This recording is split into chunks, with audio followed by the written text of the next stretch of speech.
one of those challenges I've wanted to do for a long time. Over on my old channel, Klaire Art, I used to get a lot of comments from people saying that they couldn't afford to recreate the looks that I did because you needed multiple palettes and products.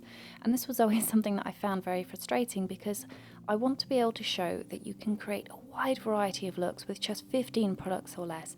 It doesn't have to be expensive and it doesn't have to be a massive collection. So for this series, what I want to do is have 15 products or less.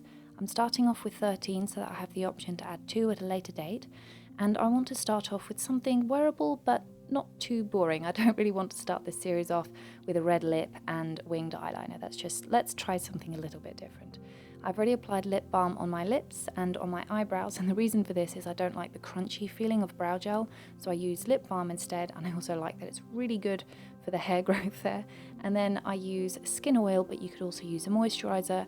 Apply this all over my face, not on my eyelids because obviously I don't want oil there. I also apply that on my neck at the same time, and then anything that's left over goes on my hands. Now for the skin, I want to keep this very light. If a few zits show through, I'm really not that bothered, so I'm just going to be doing a light coat of BB cream on a few key areas and blending that into the skin. Brows, I'm going to be using a black eyeshadow and just tapping it off on the back of my hand just to make sure that there isn't too much product there. I don't want to look like I have my eyebrows stenciled in, so I'm just going to do a light wash of that over the eyebrows and then go through that with a spoolie just so that they don't look drawn in and look as natural as possible. In places like the cheekbones, T-zone, bridge of the nose and my chin, I'm going to be putting some pressed powder, not too much but just enough to take away the shininess, before going back to that black eyeshadow and doing some winged eyeliner, basically. I want to get that as close to the lashes as possible, and then once I'm happy with it, and it doesn't have to be perfect, I'm going to go in either with a small blending brush or my finger. You could use either. What I ended up doing was using a mixture. I like using the brush at first and then using my finger to go over it, just to smudge it out and make it look even more rough and feathered. Once I've feathered that eyeliner, I'm going to go back over, and this time I'm going to be using a brush which is quite similar to a paintbrush, and I like this kind because you can get right into the inner corner of the eye at the very root of the eyelashes and get a very clean, neat line, and I love that look of having something very neat and clean on top of something that's very blended and feathered.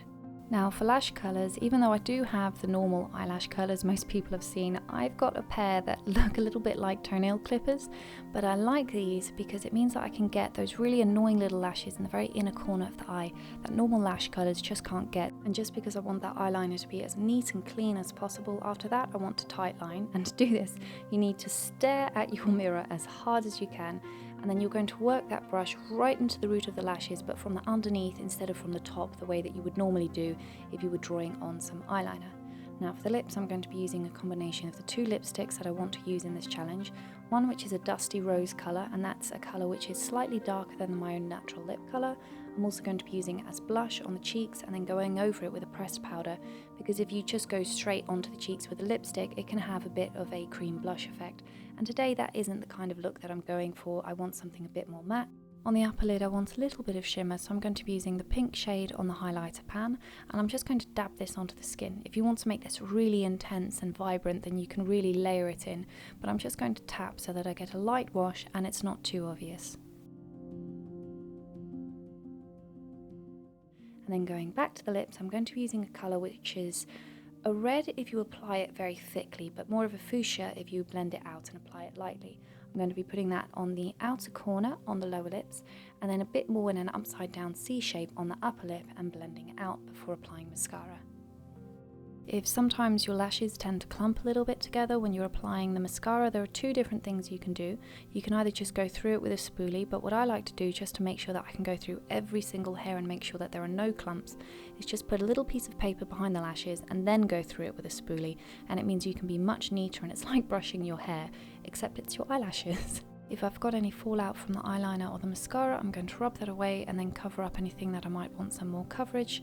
And then I'm going to be using a green highlighter from my highlighter pan and applying that on the inner corner of the eye before blending it out with my fingers. And that's it. That's the first look in the challenge. If you have any looks that you want to see me recreate, feel free to send me a picture of that on Instagram. I'll have the links to everything in the description box. And as usual, if you like my videos and want to see more content, feel free to follow me on the mailing list. Do not subscribe to me on YouTube. That way you get everything sent directly to your email, and I'll have a new video for you soon.